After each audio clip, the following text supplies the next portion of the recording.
evening, everybody, and welcome to Carving It Up Live right here on Facebook, as well as the Carving It Up YouTube channel and the Grid Network YouTube channel. As always, I am Bryson Carver. We're live to you right now from Disney World. Like I said, we're going to be here for the next few months leading up to around middle of May. So, listen, essentially what I'm saying is this is going to be my studio away from home.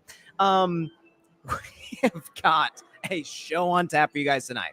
So, obviously, we're going to get to the Philadelphia Eagles, who had a pretty incredible run to the Super Bowl, knocking out Green Bay in blowout fashion, surviving at what I thought was a very real Los Angeles Rams team, and absolutely clobbering Washington, getting to them in Saquon. I can't say I'm excited for that segment because, as longtime listeners of the show know, I don't have much for the Philadelphia Eagles. Get to that in about a half hour.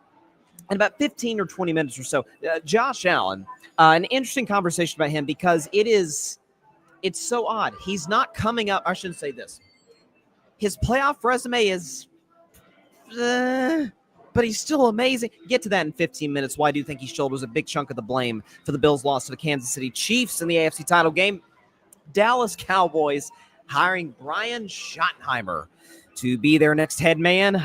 It is not a validation for me so much as it is a validation for the Jerry Jones football business model. Get to that in about 45 minutes. At the end of today's show, sad news, like not really that sad, but Caitlin Clark not competing against Steph Curry in the NBA All-Star Game three-point shooting contest on All-Star Saturday night. I gotta say, that one depressed me a little bit. Get to that at the end of today's show. But first, man, I've been looking forward to this ever since Sunday night. So, it's weird. The last 72 hours, I've had this mix of emotions. Because on one hand, it's been validation, the emotion of validation, if you will. On the other hand, it's, it's not my team, so it's like I could celebrate it like if the Steelers did something great. But more than anything, what I'm feeling is disappointment. That's going to sound weird. Why do I feel disappointment right now? Because Kansas City winning 32-29 to clinch the AFC for the third consecutive season, doing so over the Buffalo Bills. Get to them and Josh Allen in particular in about 15 minutes.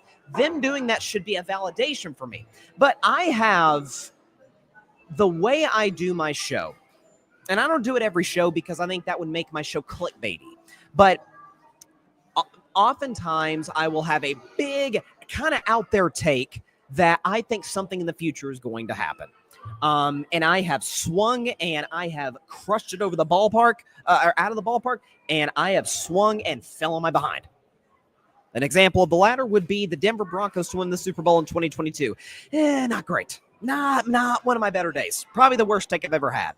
On the other side of that coin would be picking the Lions to go to the NFC title game in 2023, 9 months before they actually did it. And the Warriors winning the 2022 title. Those were out there picks that ended up coming true. Somehow, my Kansas City is the best team in football take actually gets to age really well, not because it ended up happening, but because it actually weirdly falls into the hot take category. I had to spend all season from September to now. We are almost in February. The game will be played Super Bowl 59 on February 9th. I have had to sit here and hear all season long about what's wrong with this team, what's wrong with Patrick Mahomes, what's wrong with this Kansas City Chiefs defense, maybe slightly diminished from a year ago. I've had to hear about the wide receiving core and all the reasons Kansas City won't win the Super Bowl. And for me, it always boiled down to this. Let's see. Of all the contenders in football this year, AFC, NFC, I'm going to take a wild guess and say the team with the best quarterback, second greatest quarterback of all time, one of the greatest coaches of all time, the greatest big game playoff tight end of all time, Sunday notwithstanding, and the best defensive coordinator in the National Football League today, who, by the way, just so happened to have the best record in sports, in the NFL, after winning the last two Super Bowls. I'm going to go out on a limb and say they probably should be the favorite and probably should be regarded as the best team in the sport. Somehow that has not only aged well because I picked it, and by the way, I picked Kansas City before the season to three-peat.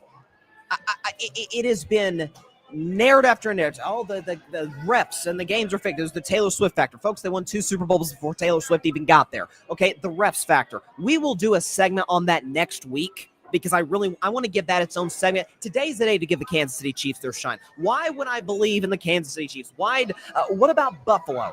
right? Josh Allen's playing clean football, and maybe this team can do something. And the Ravens are more explosive offensively than they were last year. Lamar Jackson, best year of his career.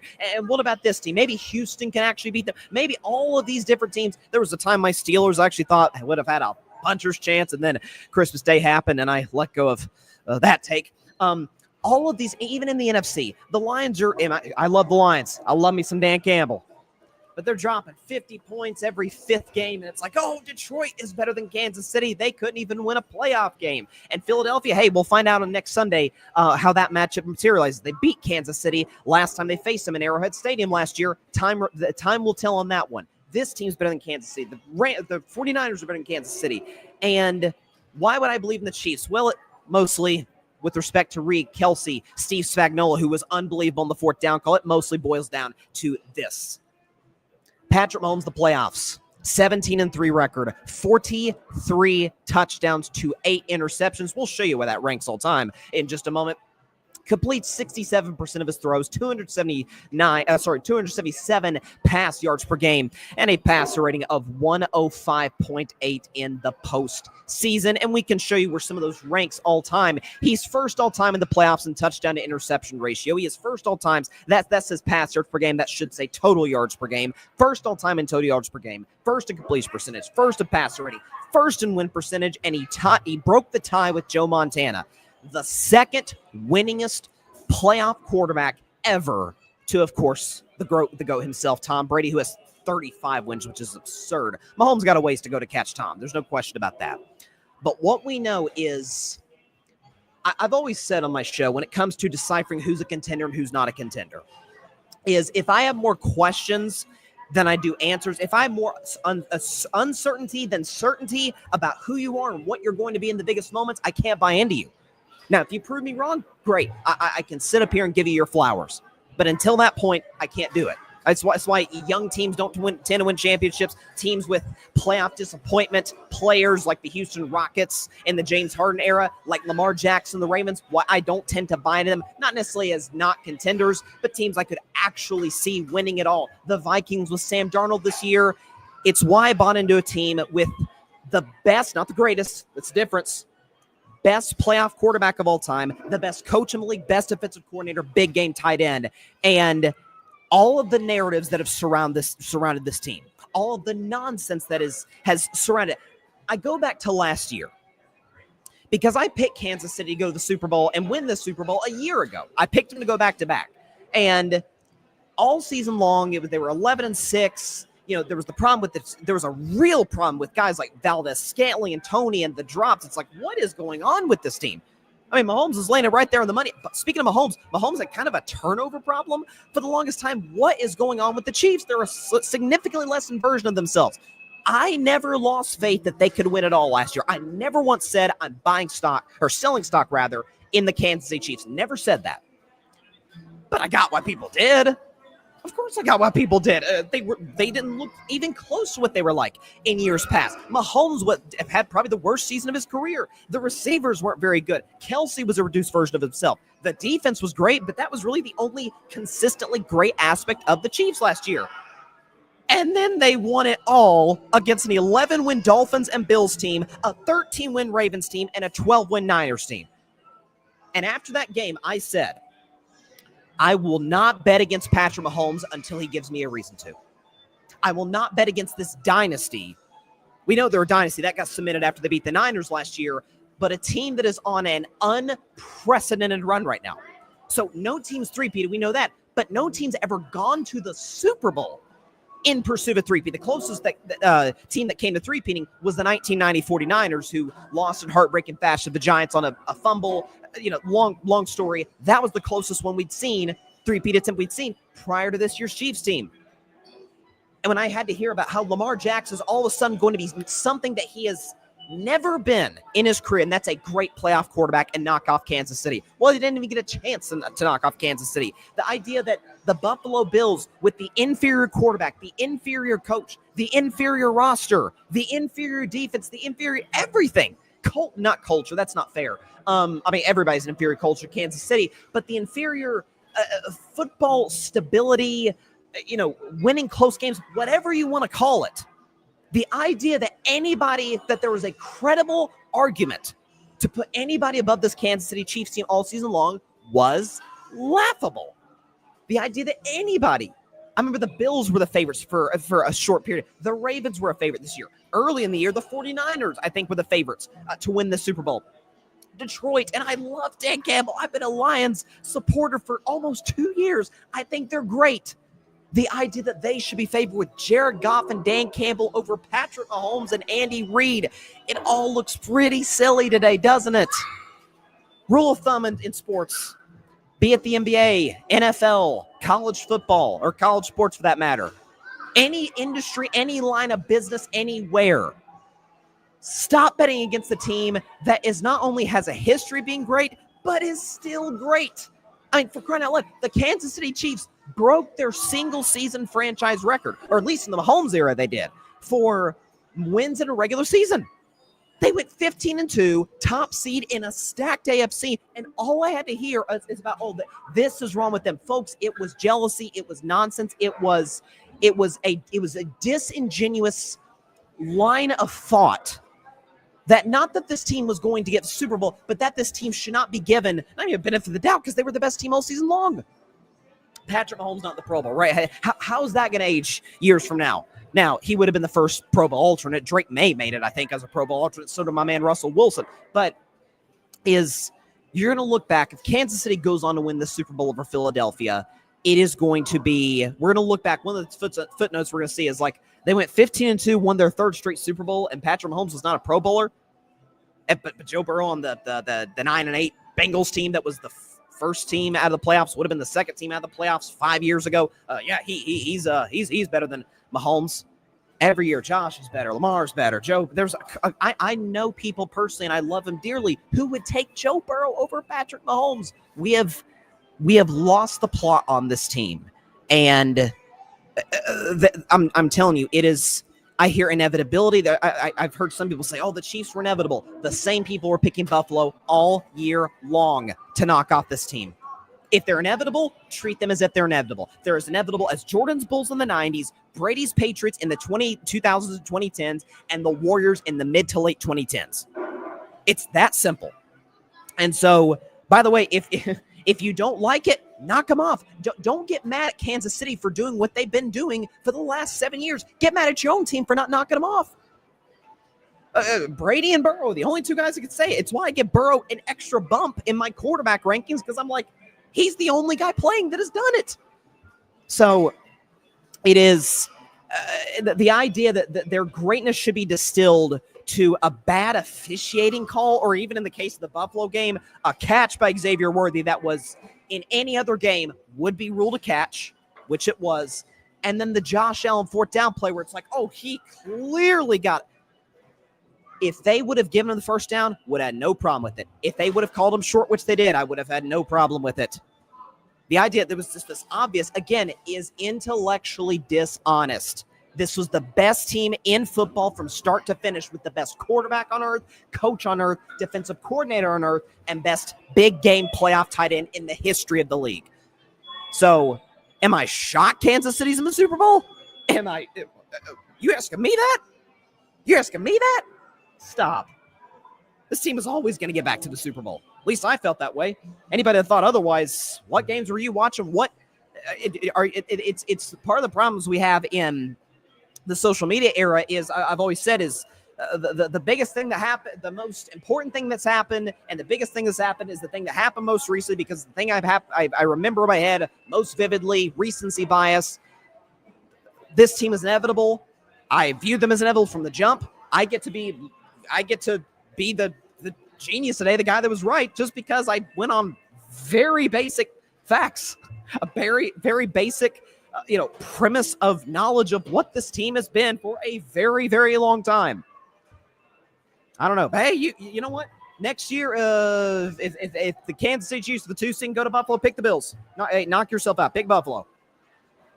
I don't know. And speaking of which, I think the narrative, and I've talked about this on my show for a couple of years now, that has bothered me as much as any.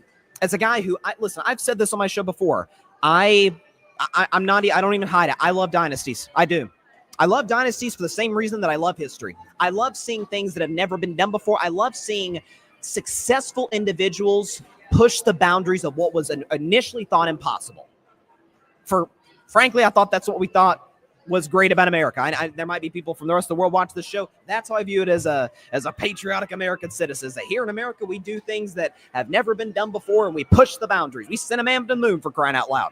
That's what we do here in the United States. I wish that same energy, in a way, and again, that's I guess a patriotic energy and a sports loving one might be a little different. But follow me here. I like seeing folks do something that has never been done before. It's as simple as that. And one of the reasons that I got so irritated at the discussion around the Chiefs, especially the last few years relative to Josh Allen, the Bills, and for the record, I want to say this in the front end. If I had an MVP vote today, I've always said I wish MVP postseasons were included for MVPs, but we're in too deep for them to reverse that now. But if the regular season ended, day after week 18 games were done, you gave me an MVP vote, I'm casting my ballot for Josh Allen. I would have. Because I always got on Josh for, my God, dude, you're amazing. Just cut out the mindless mistakes. And he did. He cut them out. The numbers weren't crazy, but the numbers weren't amazing last year. And so I'm like, if you can be the guy who still gives you that upside and just not even cut back on the interceptions, because every quarterback throws picks. Even the best quarterback throw picks. Cut out the mindless errors. And the only guy that is clearly better than you is Mahomes. Outside of that, I would take you over Lamar, take you over Joe Burrow, take you over anybody, except for Patrick Mahomes. And so I want to be clear on that in the front end. And Josh Allen did play solid in this game. But I have absolutely, especially last year when the Bills and Chiefs squared off in the divisional round, I got really, really mad at this is the modern day, the 2020s version of Tom Brady versus Peyton Manning. That drove me insane. Because the Brady-Mahomes comparison, Mahomes is the modern day Brady. Hey, he's chasing Brady all the time. We'll see if he ends up getting there at some point, but he's the modern day Brady. Calling Allen the modern day Manning is a gigantic insult to Peyton Manning. I love Josh Allen. The man's not Drew Brees, much less Peyton Manning. And Drew, you know what I think of Drew? I think Drew's one of the most underrated quarterbacks ever. Peyton Manning, prior to winning his first Super Bowl, was a two-time MVP who arguably revolutionized the way the position is played.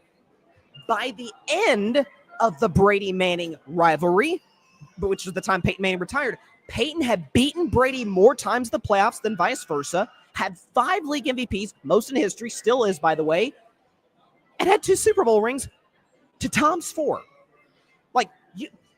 It would be really hard to make a case for Manning above Brady at that point, but it was the craziest thing you could say. Now it's what Brady did after that just separated from everybody by a pretty healthy margin. We'll see if Mahomes closes that gap over the next few years. He's been in the process of doing so. But Josh Allen has no MVPs. He has never been to a Super Bowl, much less won a Super Bowl. Why should I view him as the modern day Peyton Manning? And to me, I've always defined rivalries as this: is be it players, athletes, teams, whatever, is two guys, 2 teams, whatever, on similar levels where one has at least gotten the other once. One guy has won up the other at least one time. Not only has Josh Allen never won up Patrick Mahomes, but there are 2 things. Number one, Josh Allen is now the first quarterback in the history of the National Football League. This has never happened, folks, to start 0-4 against another quarterback in the postseason. That's never happened before. There's a number of guys who have been 0-3. Brett Favre against Troy Aikman is an example. I think Phillip Rivers against Tom Brady is an example too, if I remember correctly. What else? Elway and Bernie Kosar was 0-3 against John Elway. There are other examples of that out there. No one has ever been 0-4. Josh Allen is now. And so you have that component to it. You also have the second thing, is not just that Allen has never beaten Mahomes in a playoff game. He's never outplayed Mahomes in a playoff game. So how in God's green earth could I call it a rivalry? And we can show you the numbers. AFC title game 2020. Mahomes had more pass touchdowns, fewer turnovers, better completion percentage, better passer rating, better QBR, and he won the game. The all-time great divisional game. It's one of the greatest football games I've ever watched in my life, the greatest quarterback duel I've ever seen, right? We're at the 13-second game. We will be generous to Josh and say that was a draw because they both had 4 touchdowns, they both had 0 turnovers, and Mahomes had more yards than Josh did. But again, Mahomes got the ball start overtime, different overtime rules back then. This game actually prompted the new overtime rules, which I think it was a little odd, but Mahomes had better completion percentage, QBR, and he won the game. So let's call that a draw.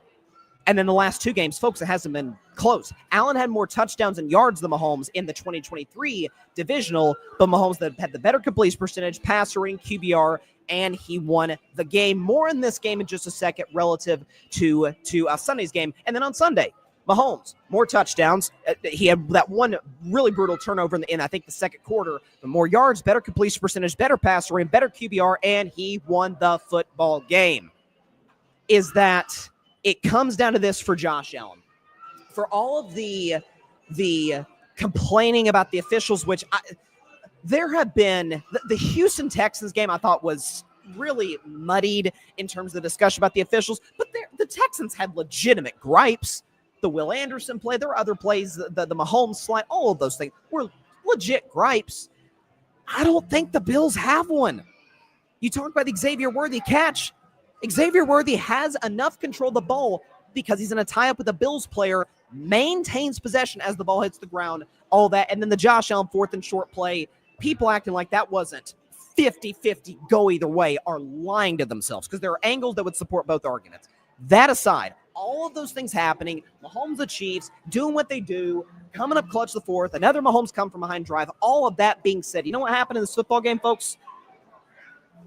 Josh Allen had the ball in his hands. He had the ball in his hands, down 3. How much time was left in the game? 3 minutes and 33 seconds. Josh Allen had the ball in his hands from the 30-yard line, from his own 30. Field goal ties it, touchdown wins. Oh, does that sound familiar to a year ago when Josh Allen had the ball in his hands, down 3 after his defense forced a punt on Kansas City. He's got the ball, 8 minutes and change to go, down 3, chance to go tie or win the football game. Now, I'm not saying that Josh, in this recent matchup on Sunday, if the Bills score, that they win the game. Because you know what we know? 13 seconds is enough time for number 15 in red to go down and do something special. But you can't, listen, I've been hard on Josh this segment. You cannot blame him for that 2021 loss. No reasonable person would. He scored 13 seconds left and never touched the ball in overtime. What are you going to do? Right? 4 touchdowns, no turnovers. He was great. So you have that component to it. But he had the ball with a chance to take the lead, send his team to the Super Bowl. Last year, ball in his hands, chance to take the lead, get past the Chiefs finally, and get to the AFC title game. And he fell short both times. This is not the modern-day equivalent. I'll use a cross-sport example. This is not Steph Curry versus LeBron James. This is Steph Curry versus James Harden. And ironically, I've seen some AI images on social media that have put Steph in a Chiefs jersey and Harden in a Bills jersey. This is Steph Curry versus James Harden. Now, Josh is not even close to the – I don't know if I've seen a playoff choker to the likes of James Harden ever. I've gone on Lamar. Lamar's not that bad. Like, James literally ran from the moment, and in some cases quit in the moment. Josh is nowhere near that discussion. But where it's, man, late in the game, 2 minutes to go, Steph looks loose. He's hitting big shots. He's getting to the rim. He's setting up Clay or Draymond's, delivering a big time pass, and Steph's knocking down the shot. Remember that game 6 when Steph scored 0 in the first half, 33 in the second? Games like that. And then James Harden looks a little tight. Moment's a little too big for him. A little tense. You don't know if he's going to come through. You're pretty sure he's not. That's Josh Allen. Did you see Josh? Again, I try, and I usually fail, but I try not to be a body language expert on the show. But you did see that first drive of the game, right? When Buffalo went 3 and out.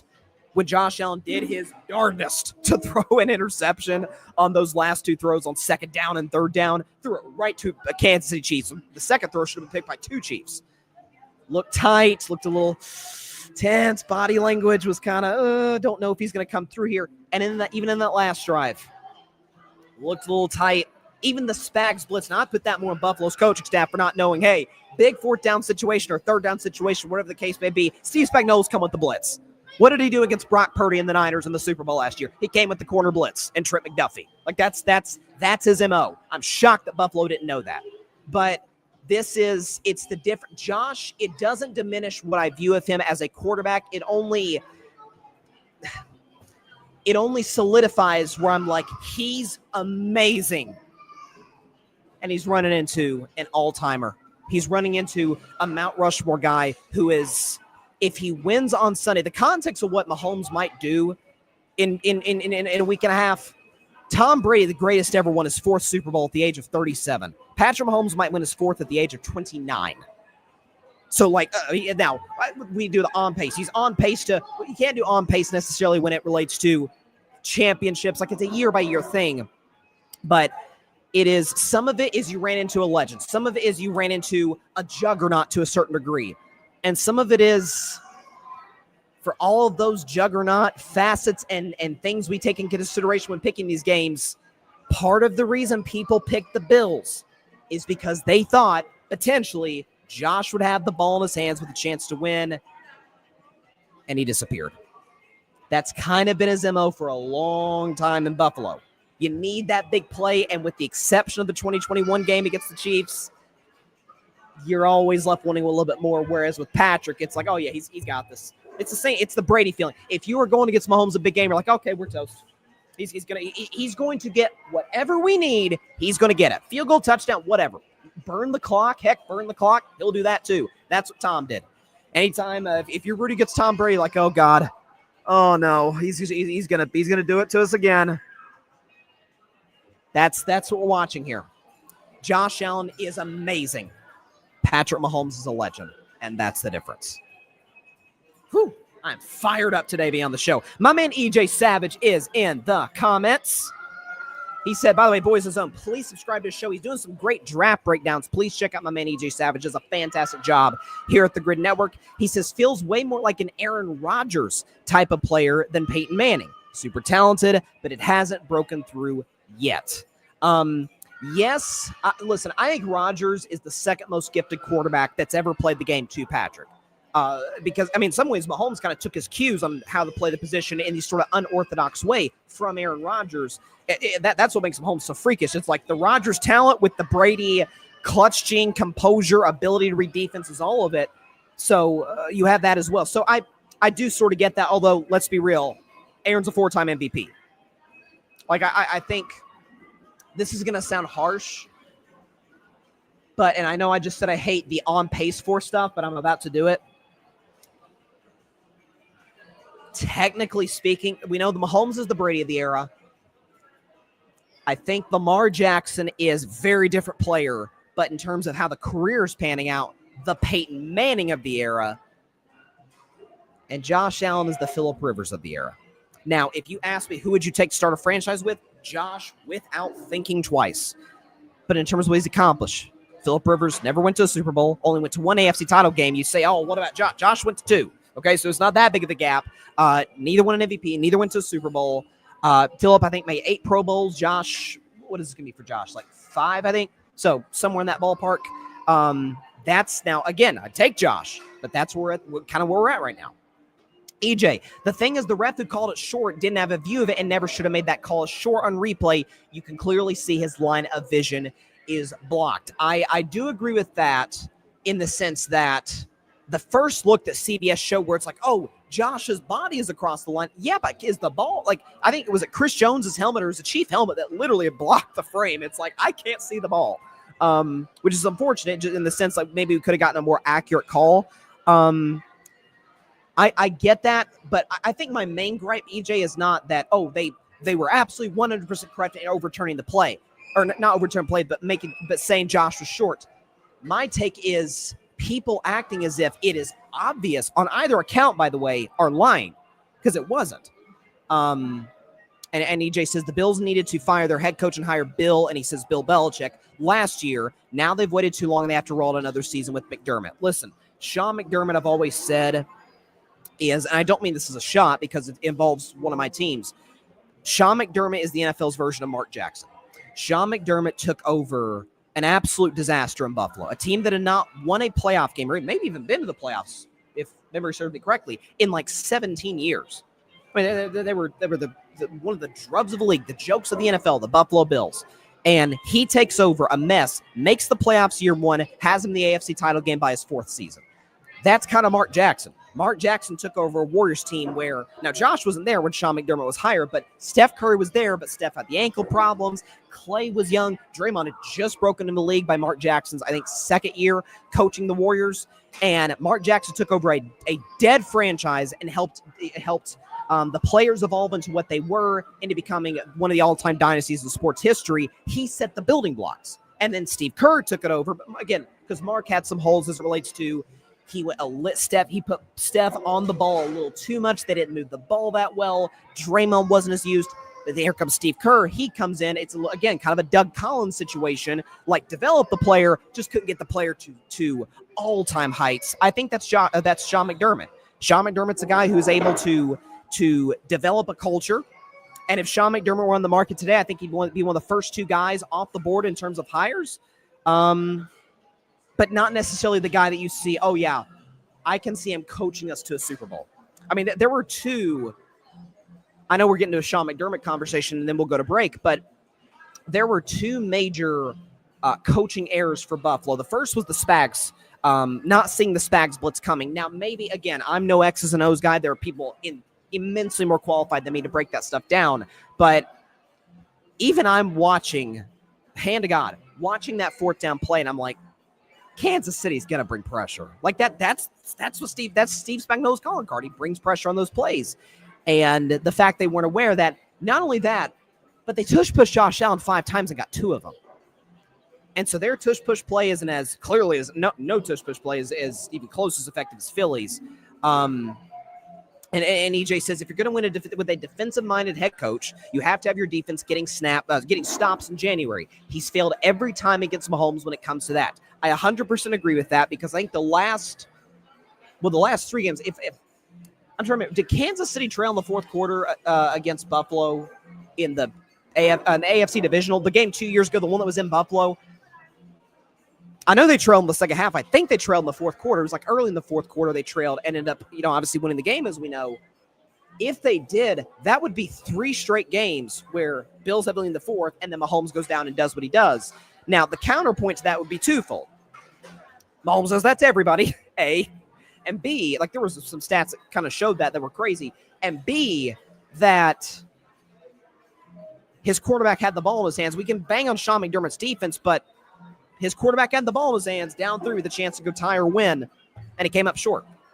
I mean, he did. Like that's what happened. So I do agree with that, EJ, in the sense that like it's kind of why I've been hard on Mike Tomlin with my Steelers. It's like if you're the defense-minded motivation guy, why does your team start horribly and get clobbered on the defensive side of the ball every single playoff game? And so that point is more than valid. Last comment, and then we'll go to break. Spags gave them that same look multiple times and dropped the linebackers. Then they sent one linebacker and sent a corner, I believe. Still, Allen rolled right into the blitz side, and as a result, couldn't come back to Shakir, who was open. Yes, Shakir kind of came out in the flat there. He was the option on the left side. So it's a good point there by EJ. EJ, you may need to do a breakdown of that play and maybe some of the looks that Buffalo showed. Just again, please subscribe. EJ Savage, Boys of His Own. EJ and Ryan, my friend Ryan Flowers, who just celebrated his birthday the other day. Happy birthday to Ryan. Both of them do a fantastic job breaking down film, so please be sure to subscribe to both of their channels and check out their stuff on the Grid Network. All right. Again, we've spent a half hour on Chiefs Bills. Gonna talk Eagles Commanders right after the break, and why Saquon Barkley could be on the precipice of the greatest single season running back year we've seen in NFL history. Stay tuned for that on Carve Up Live right after the break.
Welcome back to Carving Up Live. So, I gotta say, this is the last.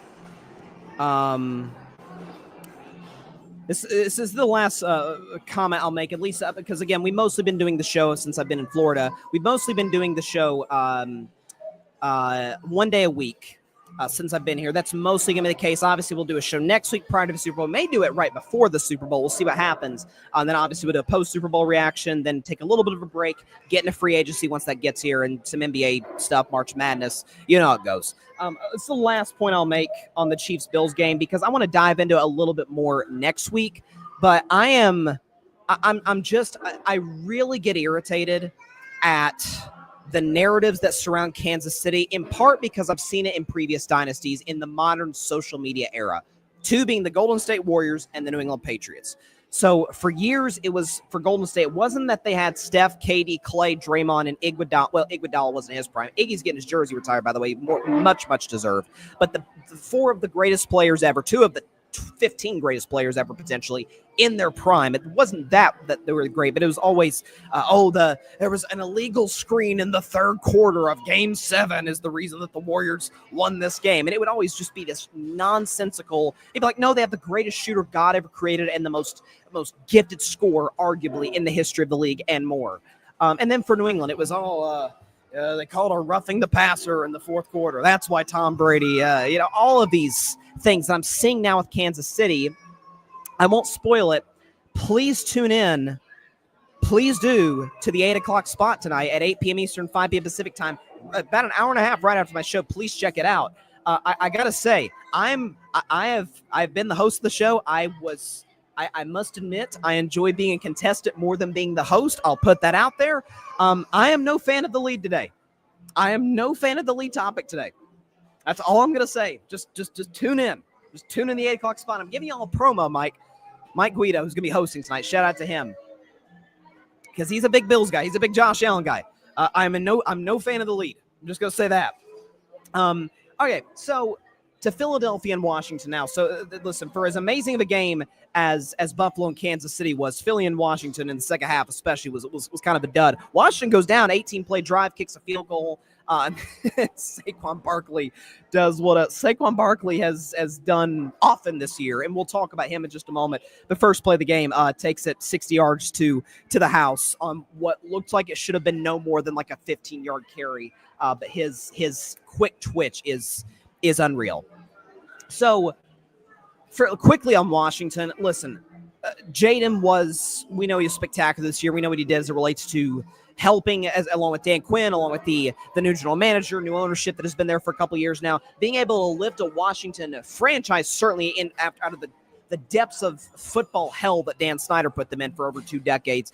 But more than that, I gave Jaden credit for this last week. Taking a roster that I'm like, it's fine. Like, Terry McLaurin's awesome. I love Terry McLaurin. But Zach Ertz is still, we saw this year, pretty darn productive tight end, and Austin Eckler's fine, and they've got some other receivers who are good, and the O-line's pretty good. The defense is kind of bad. It's fine. Is it one of the 4 best rosters in football? The last 4, not even close. And so, listen, they're the key for Washington, the biggest obstacle they're going to face next year and moving forward is, okay, now we know how good Jaden Daniels is. Now we know what this roster could be if they're able to draft well, which they have been, maybe add some pieces in free agency in the trade deadline or before the trade deadline next year.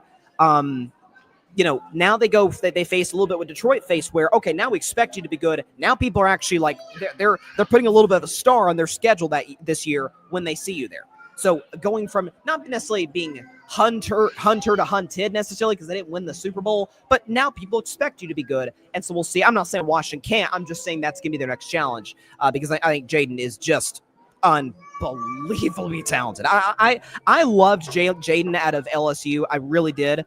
My prediction was Caleb would be the best quarterback, Penix 2, Jaden Daniels 3. And I thought Daniels was going to be excellent in Washington. Could have never seen this coming.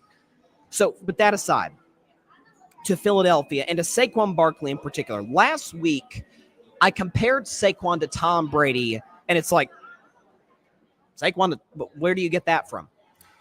Because Tom's the greatest example of this, and at least Saquon is this year. We know how great this Philadelphia roster is.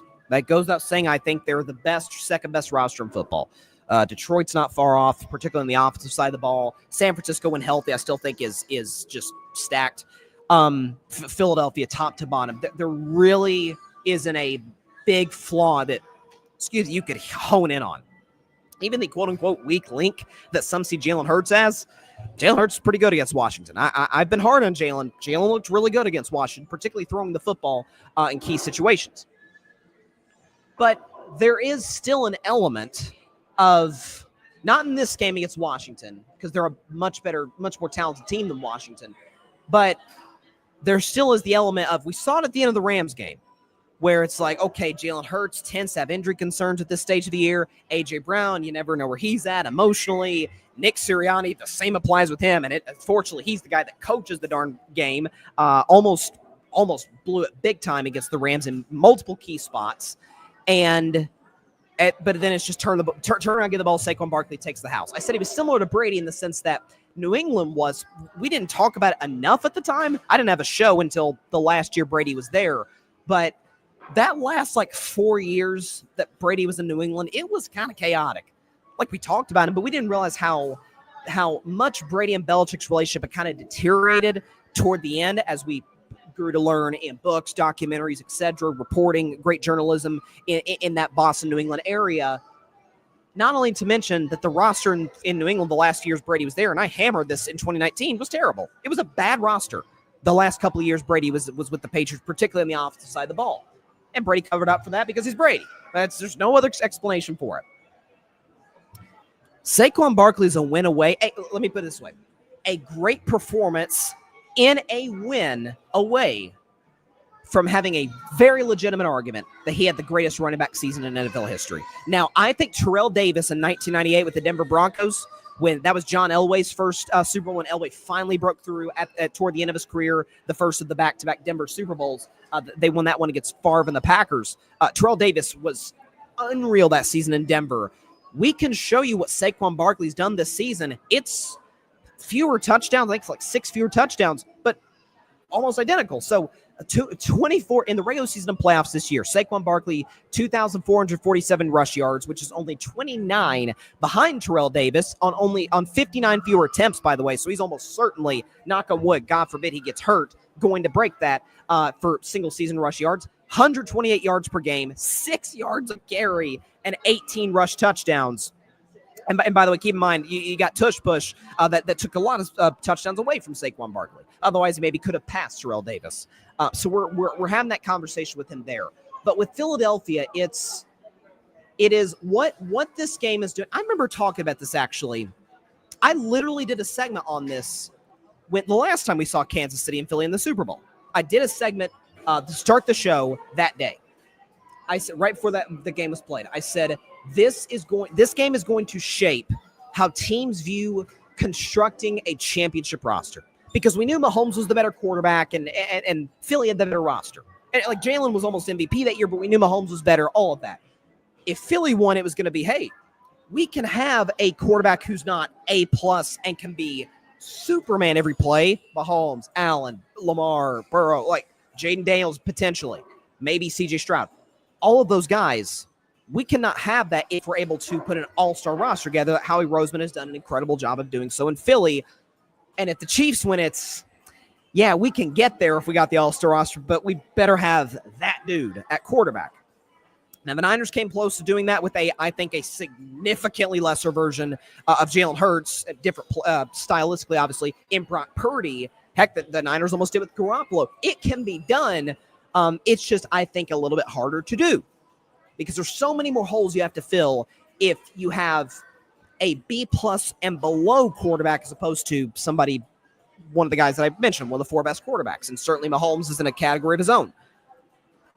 It is what Philadelphia is doing in some ways has almost broken what the conventional wisdom is in the NFL. You have a great coach, you got to have a great quarterback, you got to have at least one of each.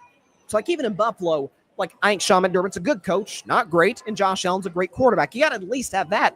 In Philadelphia, with respect to Jalen Hurts, I still don't think he's a great quarterback. A really good one, yes. Situationally, yeah. Hey, I mean, he's been solid in those moments. And Nick Sirianni, folks, Since he took the Philadelphia job, I saw a stat today. He is tied with Sean McDermott, ironically, a coach I just mentioned, for second in terms of win percentage to Andy Reid. So you got the two coaches with the best winning percentages squaring off in Super Bowl 59. And I got to admit, obviously Sirianni's no Andy Reid, but it's like, yeah, I still don't think he's great. When Sirianni does well, and I've said this before, he assembles really good coaching staffs. At least the defensive side he did this year. Kellen Moore, I still have massive questions. It helps when you have, Saquon Barkley in the backfield behind the best or second best O-line in the league. Not a whole lot of creativity with the Philadelphia Eagles all season long. That's not what Kellen Moore's known for. And then in terms of Sirianni, what does he do? Other than putting together staffs, which is big, what does he do? There's almost you know what it is? It's almost like there's an Ed Orgeron feel with this Philadelphia Eagles team. Ed Orgeron, who was the coach of that all-time great 2019 LSU team with Joe Burrow, Chase, Jefferson, all those guys, where if we look at that LSU team, we're like, Ed Orgeron, take away the Louisiana Cajun Go Tigers thing out of it. Orgeron's like the seventh or eighth thing at the most that we think of when you think about the LSU team. You think Burrow, you think Jefferson, Chase. I think of Joe Brady. Orgeron's not even the first coach I think of when I think of that LSU team. Sirianni, outside of the antics, isn't really the first coach I think of with Philadelphia. It's Vic Fangio. And what he's done with this Eagles defense, which is top 3 in just about every major statistical category. And so, listen, I still think there's a hole there. I still think if this is a close game, which we've seen, by the way, 2 of the 3 Eagles playoff games, they've smoked teams. They didn't really smoke Green Bay. Green Bay just did not show up to the party. Green Bay looked defeated from those 2 losses to at the end of the year. Green Bay was DOA. And then Washington, they're just better than Washington. Washington put up a fight, but the turnovers killed them. But that game against the Rams, you remember watching that game? When Stafford's got the ball in his hands, Rams are driving, Puka's just made the big catch down the field. You're like, Stafford may be about to do this, and like Sirianni could be on a flaming hot seat right now for blowing a 13-point fourth quarter lead. And instead, Jalen Carter did Jalen Carter things, and that was that. So if they're in a close game against Kansas City, which Kansas City is kind of amazing, they've got the all-time record for consecutive one-score games streak alive. I don't really trust them. I'm not going to lie. I think if we're going to talk about a weak link with Philly, that's your weak link. Sirianni's contribution is assembling a tremendous coaching staff that is in complete tandem with an outstanding roster that Howie Roseman has put together. That's it. Doesn't call plays. He's an offensive guy, doesn't call plays. The one time he did try to call offensive plays wasn't very good. Eagles got off to like a 3-6 start at the start of his rookie year. He's deferred ever since to Steichen, and then down the road now to Kellen Moore. And so that's kind of the thing with Philly. So I know it sounds like I'm raining the Eagles parade. That's kind of where I'm at with Philadelphia. But we'll see. Let's see what we got in the comments here. EJ Savage, make sure you mention the fact that the Eagles had 7 rushing touchdowns against the Commanders, which is more than the Dallas Cowboys had all season. Well, I just mentioned it, so there you go. It is remarkable. By the way, we'll get to the Cowboys in just a second. That's actually our very next topic. Parnell, who's a Washington fan, a diehard Washington fan for that matter. The future is the beginning for Washington. I hope Eagles fans get mad when they lose in the Super Bowl. I have the Eagles winning. Wow. But I want to see them lose because of how annoying the fans are. Before I get to your next comment, Parnell, you've got the Eagles win. Listen, I'll predict next week. I think people probably have a lean for where I'm going to go. At this point, I don't know why folks doubt Kansas City, but hey, okay. Parnell, Washington needs to get O-line to protect Jaden. They do. Again, O-line and defense, no question. Parnell, I would say Saquon more CMC less. You're saying comparable? Because, yeah, their stats are comparable. I mean, statistically, Barkley had a better Saquon was amazing last year. Barkley's actually been statistically better this year, comparable to that of Terrell Davis in 98. What do we got? EJ Daniels was such a difficult scout for me because he had a great O-line, 2 of the top 4 receivers in the draft, a solid tight end, and he was horrible at taking hits and not sliding. And that's, in and of itself, that last point, EJ, is a problem. It's especially a problem when you're as slight as he is. I'm not going to go skinny because he's not skinny, but it wouldn't hurt him to put on a little bit of muscle. Now, the downside is Lamar Jackson's another guy, Lamar, who Jaden is compared to. is another guy who I wouldn't go slight for Lamar, but there was a time where Lamar bulked up and Lamar's like, I'm going to lose this weight because he felt like it hampered his rushing ability. Jaden will have to make the decision with his trainer and whatnot, but it's a fair critique. I just thought with his dual threat ability, with his accuracy down the field, I thought that would translate, especially in Washington with Kingsbury. Kingsbury's not a very good head coach. He's a tremendous play caller as an OC. So Washington's going to be here to stay. There's no question about that. What else do we have? My man John Rivera in the comment section. I will say, John, who's a diehard Jets fan, subscribe to Fan Perspective. If you're out there, subscribe to his podcast, Fan Perspective Podcast. The more stuff I watch of Aaron Glenn with the Jets, and I can't even say I've bagged on the Jets. I've just told the truth about the Jets. They're a crap organization who got held hostage by a crap locker room guy. But I've been an Aaron Glenn fan for a while. I'm telling you, if Woody Johnson allows him to, I think he can turn it around. I do. Now, he's going to need to get Aaron out of the building because all of the positive energy and the motivation. And I've said Aaron Glenn is of the two, Aaron Glenn and Ben Johnson. Aaron Glenn's far more similar to Dan Campbell just in terms of his overall approach. Again, former player. And I think Ben's going to be successful in Chicago, but that Ben Johnson's more cut from the Dan Campbell cloth as it pertains to being a culture guy. You got to get Aaron out of the building to be able to not, in some ways, cancel out that good vibes and good energy. I think he can turn it around. I really, really do. They got to get the quarterback, and I don't necessarily think they're going to get it in this draft. We'll see. I like him a lot. I really, really do, John. I think if Woody allows him to, I think you've got your guy. Parnell. In terms of impact and stats, yes, Saquon to CMC. I have the Eagles because I don't see Sirianni taking the ball out of Saquon's hands like Kyle Shanahan did with Christian McCaffrey. That is fair.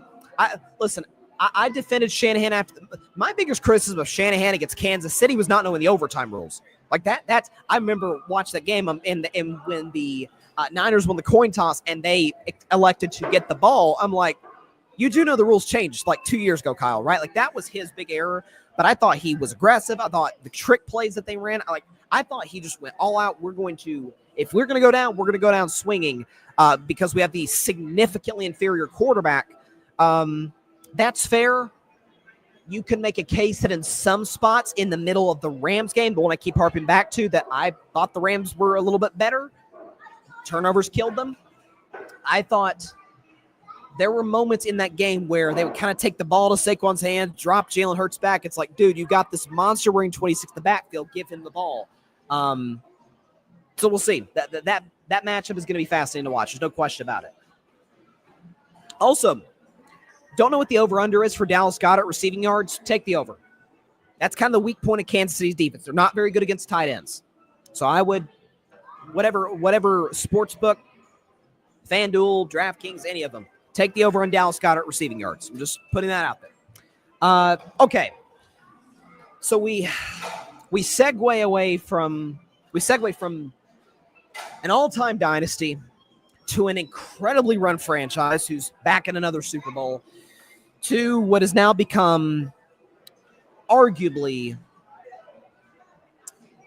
the third worst run franchise in the National Football League. That would be the Dallas Cowboys. I think the worst run franchise, the Cleveland Browns. Number 2 is the Jets. Number 3 is the Dallas Cowboys. So in a news dump, in a Friday night, 10 p.m. Eastern news dump, they hire Brian Schottenheimer to be the team's 10th head coach in franchise history. So Schottenheimer gets hired. Schottenheimer was Mike McCarthy's offensive coordinator for the last 2 seasons. He is obviously the son of the legendary Marty Schottenheimer, who, God rest his soul, was, people like Marty can never win the big game. Marty Schottenheimer was a phenomenal coach. I think people back from that time know. Brian Schottenheimer, this is his first opportunity to be a head coach in the NFL. And they had a press conference in Dallas yesterday. There were so many just bizarre moments from that press conference yesterday at the Star in Texas that I couldn't narrow it down to just one clip. I'll simply just read the transcript for some of these.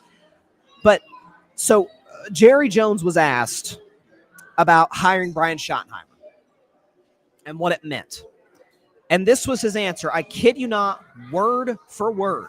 And I quote, "In the almost 35 years that I've been involved with the Dallas Cowboys, I've only missed one Senior Bowl. 35 years. And I think I missed one combine in 35 years.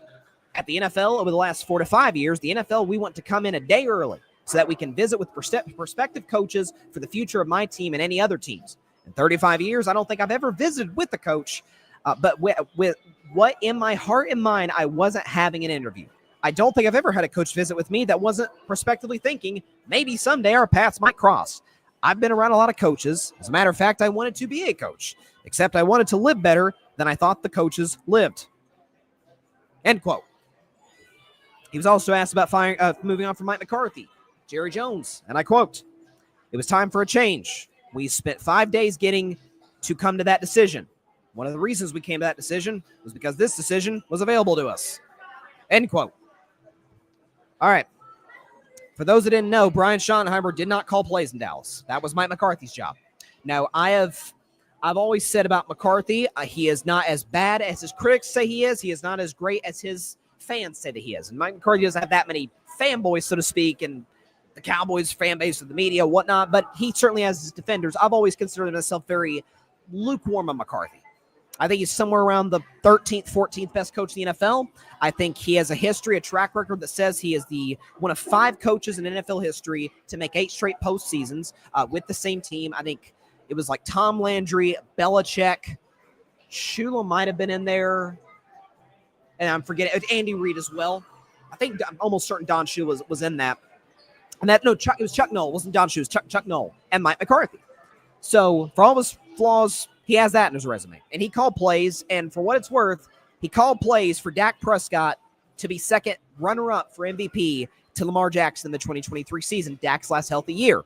In the 3 fully healthy seasons Dak Prescott's had, he's top 5 in virtually every quarterback statistic as it relates to pass yards per game, passer rating, completion percentage, touchdown interception, all of that. Marty Schottenheimer didn't call plays. And what Marty Schottenheimer is a validation of the Jerry Jones football business model. That's what he is. Because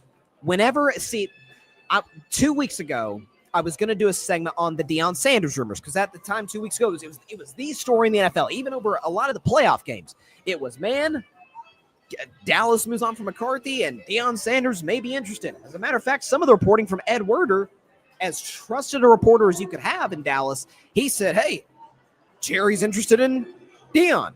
Deion's interested in the Cowboys. To which I would have said, had the internet not had other ideas, I would have said on the show 2 weeks ago, that sounds cool. Why haven't they interviewed? Why has Deion Sanders not been interviewed by the Cowboys? If there's mutual interest, you'd think that. I don't know. Just from a let's use a relationship analogy. I don't know if there's what situation do you have? Well, one person is kind of into the other, and then the other person is into that person, and they never go on a date.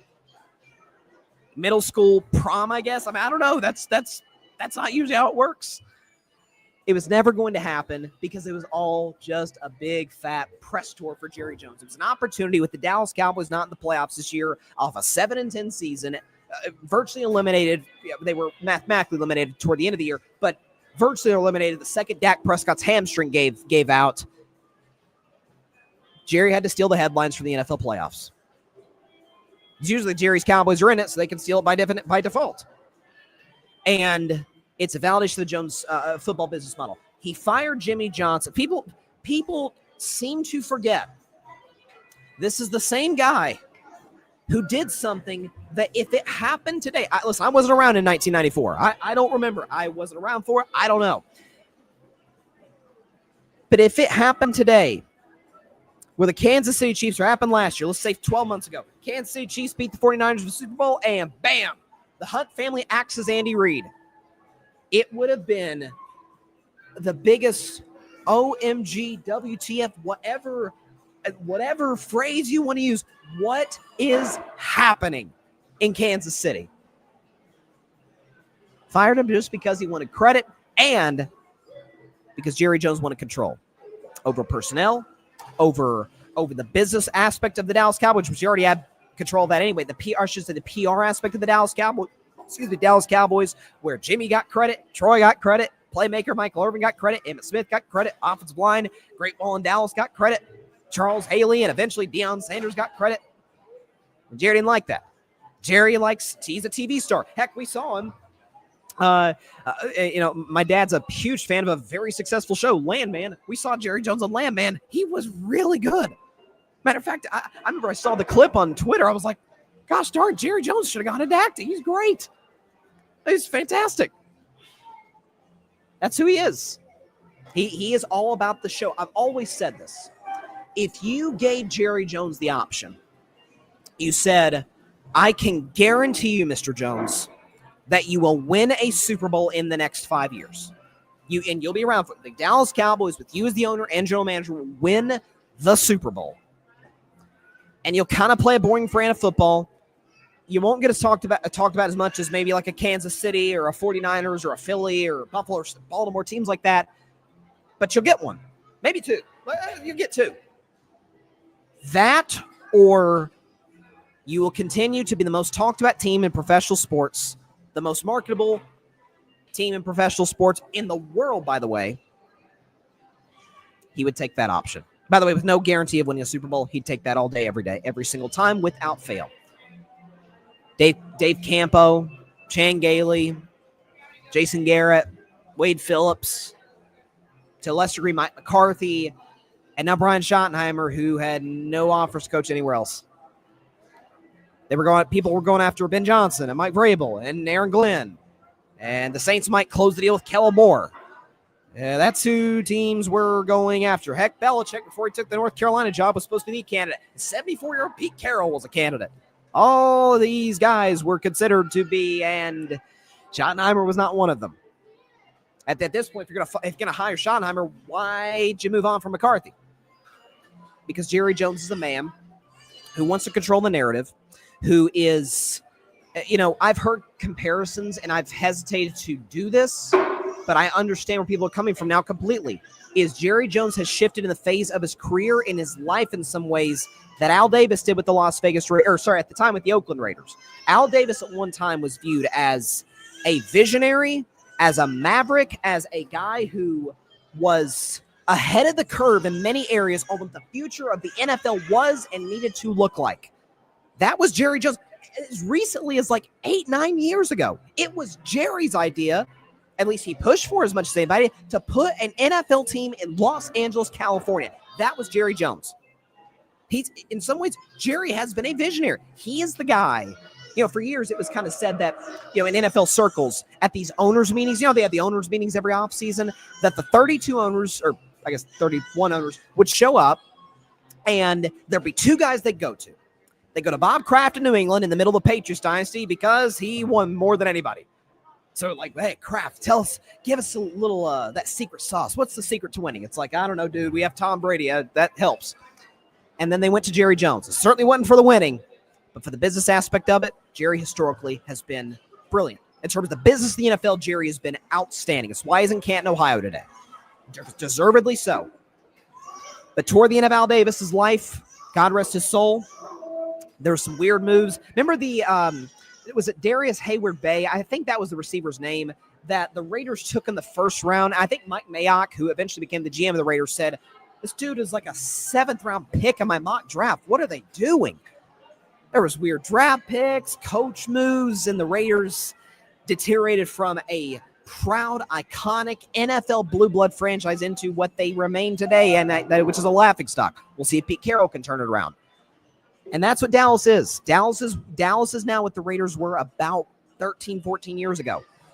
A once proud, iconic, blue blood brand that is now the third poorest run organization in the NFL, only, in my view, to the New York Jets and the Cleveland Browns. That's who they are. And for the record, I'm about to show a graphic. It looks like a little bit of a mess at first, but just follow me here, up and down, from left to right. Now that Washington, this is a little bit of a delayed graphic, but since Washington got to the NFC title game, we can show you the graphic. Teams that have been to the conference championship game more recently, and how many times they've done it, by the way, than the Dallas Cowboys. Go. Here's your graphic. Patriots did it 14 times, which is insane. So the Patriots went to 14 AFC title games. For the Cowboys have went to 1. Packers did it 9 times. Niners and Eagles 8. Chiefs and Steelers 7. Broncos and Ravens 8. The Colts, Falcons, Panthers, Rams, and Vikings have done it 4 times. The Bucks, Giants, Jaguars. The Jaguars, for crying out loud. The Jets, for crying out loud. The Saints, the Seahawks, and the Titans have gone 3 times. Bengals, Cardinals, Raiders, Bears, and Bills have gone twice. And then Washington, the Chargers, and the Detroit Lions have gone to the conference title game once, but still more recently than America's team, the Dallas Cowboys. It is. I thought it was going to be Kellen Moore. I did. I never for a second bought the Deion Sanders rumors, because you know what? Hiring Deion Sanders would have been a precedent breaker. Jerry has had, I should say, a precedent breaker, because you could say Bill Parcells sort of was the precedent breaker, because Bill Parcells cowers down to no man. But even he and Jerry had the dispute over T.O. Bill Parcells was gone and has never coached the NFL again. Deion Sanders would have broken every single rule that Jerry Jones has had running the football in Dallas for 30 years. Would have broken every rule. A guy who is going to be a bigger face and name than I am. A guy who is, if and when we succeed, Deion will get the credit before Dak, before Micah, before anybody, and certainly before me. It simply was not going to materialize. It was never going to happen. Because you know what Deion Sanders is going to want to do, and rightfully so, by the way, if he becomes the head coach of the Cowboys, want control over personnel. Nobody wants control of personnel more than one Gerald Wayne Jones. So, am I shocked by the hire of Brian Schottenheimer? No. Brian Schottenheimer is, and again, God bless him. For his sake, I hope he does well. For Dak's sake, I'm a Dak guy. I hope he does well. But he is simply just add him to the list of names of guys who were there so they could beat Jerry. There's one last point I want to make before I move on and get to the comments, because I see I got some comments here. There is so many times in that press conference yesterday, Jerry Jones mentioned the word deference. Is that Marty Schottenheimer, because he's been just go to his Wikipedia page and see all the jobs he's held. I'm not trying to pick on Brian Schottenheimer. My bad, Brian Schottenheimer. Checking all the places Brian Schottenheimer's went. He's been everywhere. He's Johnny Cash. He's been everywhere, man.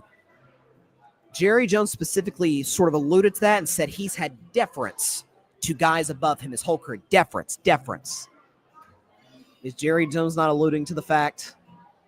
And he's going to have deference to me too. He's going to defer to me too.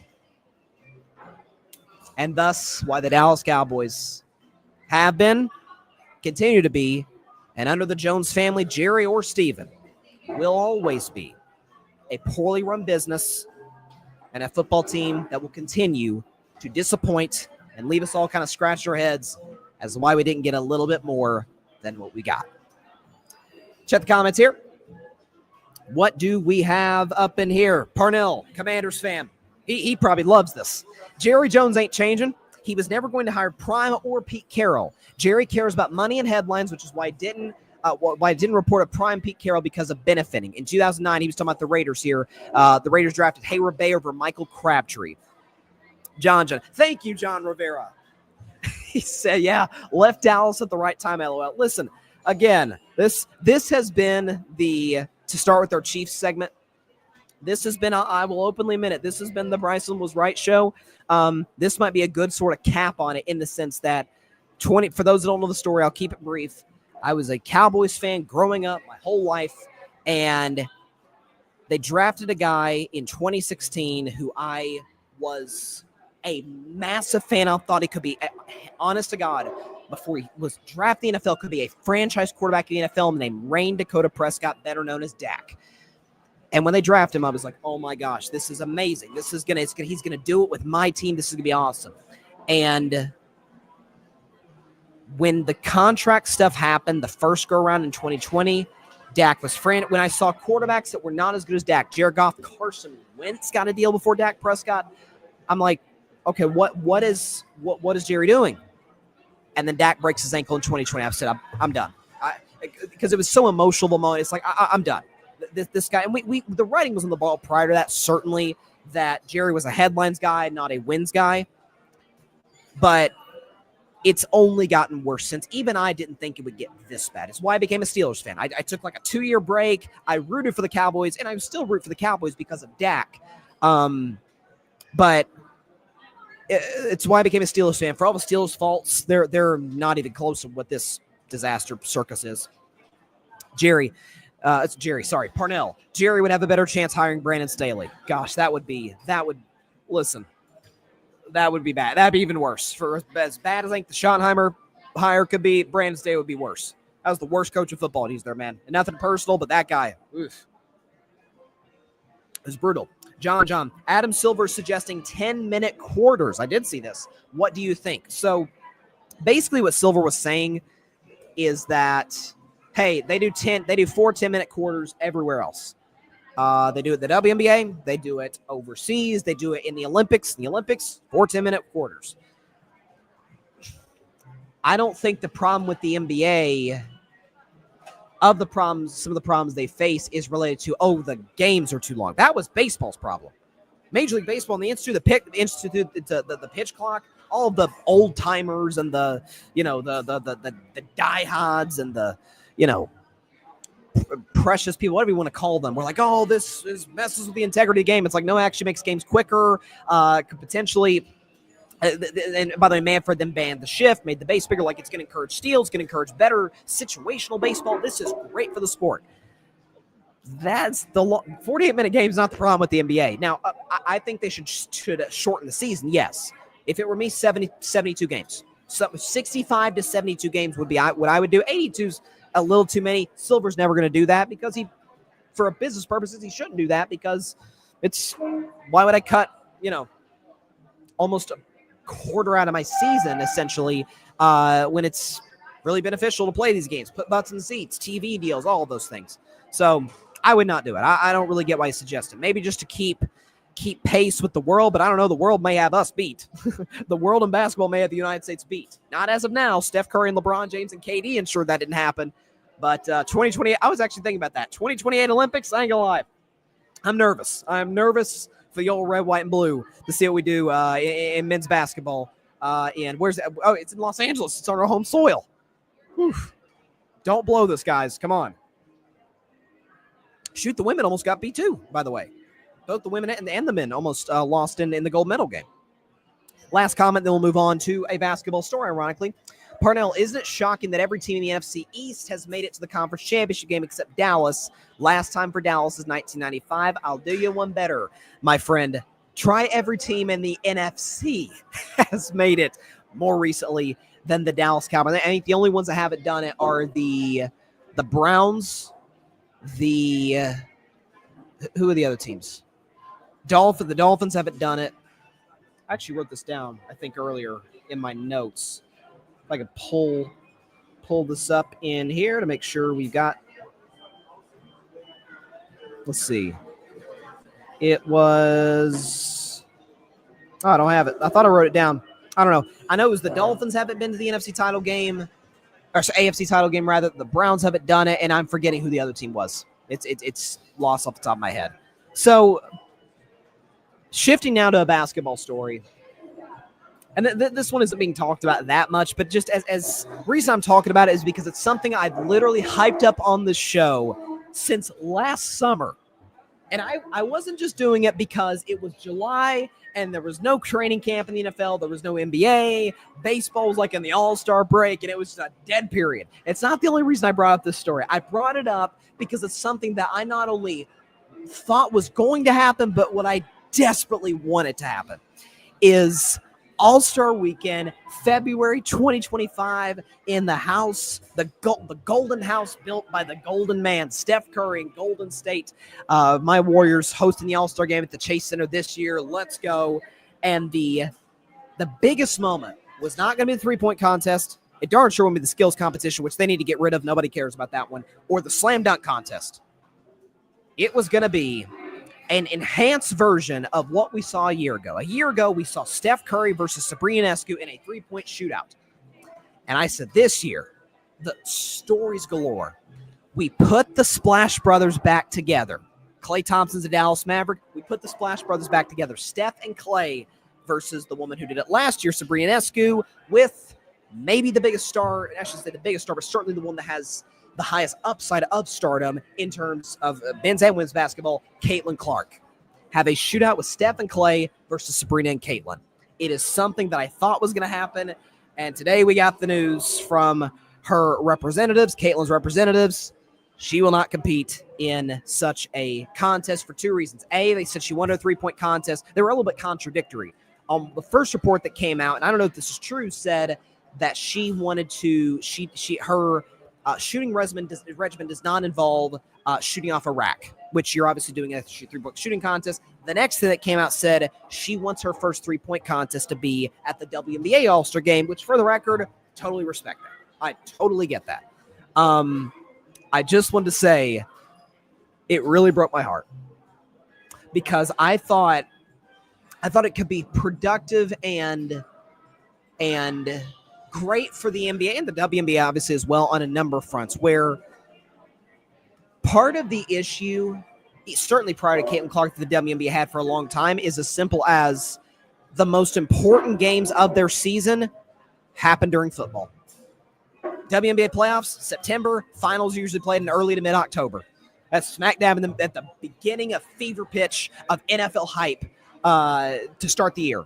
And college football as well, by the way, which we know has just gotten bigger and bigger over the years. And so that's part of the problem that they face. So I was like, man, football's over on both fronts, college, NFL, baseball's not started yet, and you put potentially the biggest star in the sport, not named Steph Curry or LeBron James, honest to God, maybe Wemby. You put her on primetime Saturday night All-Star Weekend against Steph and Klay, the old Splash Brothers. She pairs up with Sabrina Ionescu. Because, by the way, last year, it was the most beloved moment of the All-Star contest because it was new, it was innovative. It was like, oh, this works. And for the record, Sabrina came that close to beating Steph. Steph had to hit like his last one or two shots in order to edge her out. And so I just think that it was, listen, Caitlin's with State Farm. We see her on the commercials with Jake in the khakis. She is as big of a superstar as we have in sports. You know, men's, women's, WNBA, NBA, basketball in general. I think this was a kind of a golden opportunity. Now, devil's advocate would say, well, you could do it next year. You could put the Splash Brothers together next year and have her and Sabrina next year, because then Caitlin will have done her first three-point contest in the WNBA, which she wants to do, which I totally respect and get. The downside is just, I guess maybe this is just me as a selfish Warriors fan, is like, yeah, but we also could have gotten the Splash Brothers in the Bay Area. And so, you know, Klay would have gotten an ovation. Like, I think it was a missed opportunity. That's all I'm going to say. So I saw that. I staked my claim to it. By the way, maybe this is a fitting in for the Bryson Was Right show to I missed that one because I all but guaranteed from July on, we're going to get Caitlin, Sabrina versus Steph and Klay, and that didn't happen. So you disappointed me, Caitlin. Still a fan here, so go keep crushing it. We all know what a baller she is. All right. That is all the time we have for today's show. Appreciate everybody stopping by. As always, be sure to catch Carving Up Live next week. Again, we will give you the date and time as time goes on. Obviously, with me in Florida with the Disney College program, the schedule's a little bit kind of all over the place. And so we'll give you updates in terms of what the show's going to be next week. We'll absolutely, without a shadow of a doubt, do a Super Bowl preview show. I'll do my pick for the game, storylines going into the game. I teased early on the show that I'll do a segment breaking down the ridiculous notion that the refs are helping the Chiefs win games or are in the bag for the Chiefs. So we'll have a ton to talk about next week's Super Bowl hype-up preview. Man, it is crazy how fast this NFL season's flying by, and we're flown by, and we're down to one game. Eagles out of the NFC, back-to-back champion Chiefs looking for the first ever three-peat Super Bowl out of the AFC. So get to that on next week's show. So stay tuned. We'll give you more information with that on social media. So follow me on Instagram at Carving Up Podcast, on Twitter at Carving Up Pod. And most importantly, be sure to take 2 seconds out of your day, hit that big red subscribe button down there because it helps the channel grow exponentially. Be sure to tell your friends about it, family about it, everybody you know about it.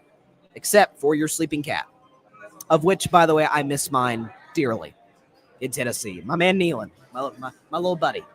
But please be sure to subscribe to Carving It Up, and just importantly, be sure to go subscribe to the Grid Network.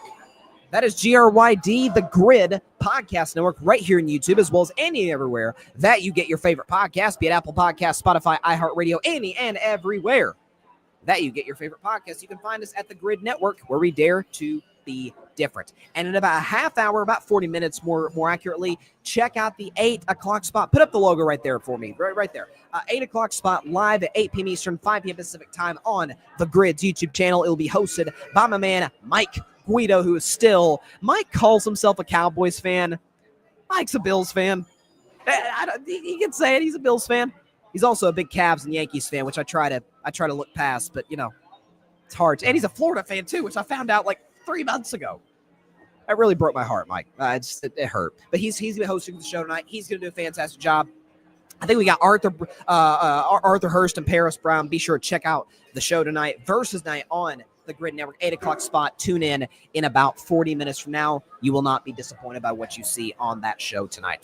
All right, we'll see y'all next week. Super Bowl preview. Cannot wait for everybody. Stay safe out there. God bless y'all. And peace out.